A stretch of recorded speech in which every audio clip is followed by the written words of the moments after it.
Welcome to 585. ఉభయ గోదావరి జిల్లాల్లోని ముంపు ప్రాంతాలను పరిశీలిస్తున్నారు సీఎం చంద్రబాబు. ముందుగా ఏలూరు జిల్లాలో పర్యటించి ఏరియల్ సర్వే నిర్వహించారు. ఏలూరుతో పాటు కైకలూరు, దెందులూరు, పెద్దపాడు, నందివాడ, మండవల్లి మండలాల్లో ముంపు ప్రాంతాలను హెలికాప్టర్ ద్వారా పరిశీలించారు. ముఖ్యంగా కొల్లేరులో వరద పరిస్థితిని పరిశీలించి ఆ తర్వాత అధికారులతో సమీక్ష నిర్వహించారు. ముఖ్యంగా ఏలేరు కాలువకు గండిపడిన ఘటనపై వివరాలు అడిగి తెలుసుకున్నారు. బాధితులను అన్ని విధాలా ఆదుకుంటామని హామీ ఇచ్చారు.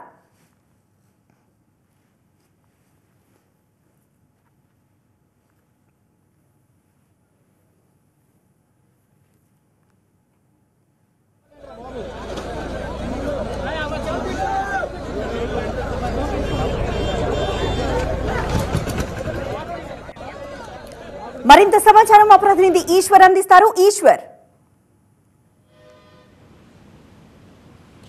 ముఖ్యమంత్రి గత 10 రోజులుగా విజయవాడలో ఉన్న బుడమేరు వరద ముంపు నుంచి బయటపడడానికి జనాలని పెద్ద స్థాయిలో ఇక్కడి నుంచి 10 రోజుల పాటు ఎన్టీఆర్ జిల్లా కలెక్టరేట్లో బస చేసిన ముఖ్యమంత్రి తాజాగా ఇతర జిల్లాల్లో జరిగిన వర్షాలు, వరదల ప్రభావం నుంచి ప్రజలు ఎదుర్కొంటున్న సమస్యలపైన దృష్టి పెట్టారు. ఈరోజు ప్రధానంగా 2 ఉభయ గోదావరి జిల్లాల్లో పర్యటించారు. రేపు కృష్ణా, పల్నాడు జిల్లాల్లో పర్యటించబోతున్నారు. ఈ ప్రధానంగా ఆయన దృష్టి అంతా వరద బాధితులు ఎవరైతే ఉన్నారో, లేకపోతే వర్షం వల్ల, వరద వల్ల ఎవరైతే ఇబ్బందులు పడుతున్నారో వాళ్ళని దాని నుంచి గట్టెక్కించే ప్రయత్నం చేయాలి. ముఖ్యమంత్రిగా స్వయంగా తానే వెళ్తే ఆ సహాయక చర్యలు వేగంగా అందే అవకాశం ఉంటుంది.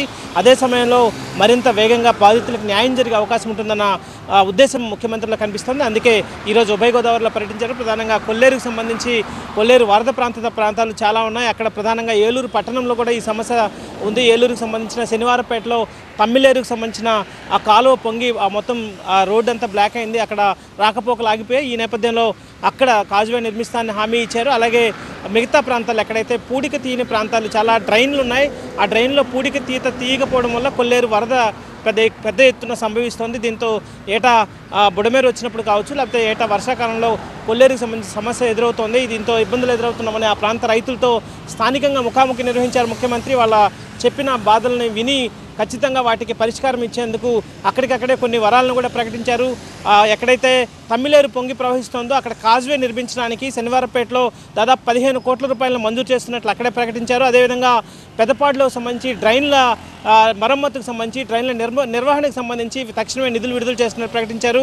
ఆ తర్వాత కాకినాడ జిల్లాలో ఏలేరు కాలువకు సంబంధించి అక్కడ ముంపు ప్రాంతాన్ని ఆయన ఆ ప్రాంత ప్రజల్ని, అక్కడున్న దెబ్బతిన్న పంట పొలాలని పరామర్శించారు. కిర్లంపూడిలోని రాజుపాలెంలో అక్కడ రైతులతో ప్రత్యక్షంగా సమావేశమై వాళ్ళకు సంబంధించిన సమస్యలను తెలుసుకునే ప్రయత్నం చేశారు. అక్కడ ముఖ్యంగా ముఖ్యమంత్రి వరద బాధితులకు సంబంధించిన సహాయాన్ని ప్రకటించారు. మొత్తం ముఖ్యమంత్రి పర్యటనలో ఇది చాలా కీలకమైన అంశంగా చెప్పాల్సి ఉంటుంది. ఎందుకంటే మొత్తం రాష్ట్రం మొత్తం మీద వరద బాధితులు ఎవరైతే ఉన్నారో వాళ్ళకి పంట పొలాల్లో ఎవరైతే దెబ్బతిన్నాయో ఆ పంట పొలాలకి హెక్టార్కి 25,000 రూపాయలు ఇస్తామని చెప్పారు. అంటే ఎకరాకి దాదాపు 10,000 రూపాయలు ఉంటుంది. ఆ తర్వాత ఇల్లు కోల్పోయిన వారికి, ఇల్లు మునిగిపోయిన వాళ్ళకి, వరదల్లో ఇల్లు కోల్పోయిన వారికి కొత్త ఇల్లు నిర్మించి ఇస్తామని చెప్పారు. అది బుడమేరు వరద బాధితులకు కూడా వర్తిస్తుంది. అదే సమయంలో వాహనాలు ఏవైతే దెబ్బతిన్నాయో, ఎందుకంటే ఇక్కడ ప్రస్తుతం విజయవాడలో ఏదైనా మెకానిక్ షాప్కి వెళ్తే వందల సంఖ్యలో వాహనాలు ఉన్నాయి. వాళ్ళ వాహనాలన్నీ నీళ్ళలో నానిపోయి అవి పనికిరాని స్థితిలో మెకానికల్ దగ్గర ఉన్నాయి. ఒక్కొక్క వాహనానికి 10,000 రూపాయలు ఇస్తామని చెప్పారు.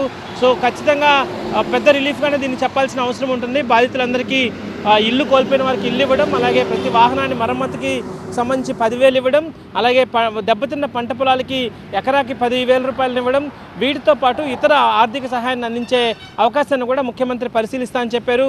సో మొత్తానికి ముఖ్యమంత్రి ఎక్కడైతే ఇటీవల కురిసిన వర్షం కూడా పెద్ద ఎత్తున రికార్డు స్థాయిలో వర్షం పడుతుంది. అదే సమయంలో ఫ్లాష్ ఫ్లడ్స్ వస్తున్నాయి. ఈ ఫ్లాష్ ఫ్లడ్స్ వల్ల పెద్ద ఎత్తున ముంపుకి గురైన ప్రజలు చాలా తీవ్రంగా ఇబ్బంది పడుతున్నారు. సో వాళ్ళందరినీ గట్టెక్కించాలంటే రాష్ట్ర ఆర్థిక పరిస్థితి అంత సహకరించకపోయినప్పటికీ కూడా ప్రజలందరికీ తక్షణం న్యాయం జరిగేలాగా, వాళ్ళకి తక్షణం సహాయం అందేలా చర్యలు తీసుకున్నట్టుగా ముఖ్యమంత్రి చెప్పడం జరిగింది. సో ముఖ్యమంత్రి పర్యటనతో కొంత సాంత్వన అయితే వరద బాధితులు కలుగుతుంది. రేపు తిరిగి ఇదే వరద బాధితులను సందర్శించేందుకు గుంటూరు, పల్నాడు జిల్లాల్లో ఆయన పర్యటించబోతున్నారు. ఎస్ ఈశ్వర్.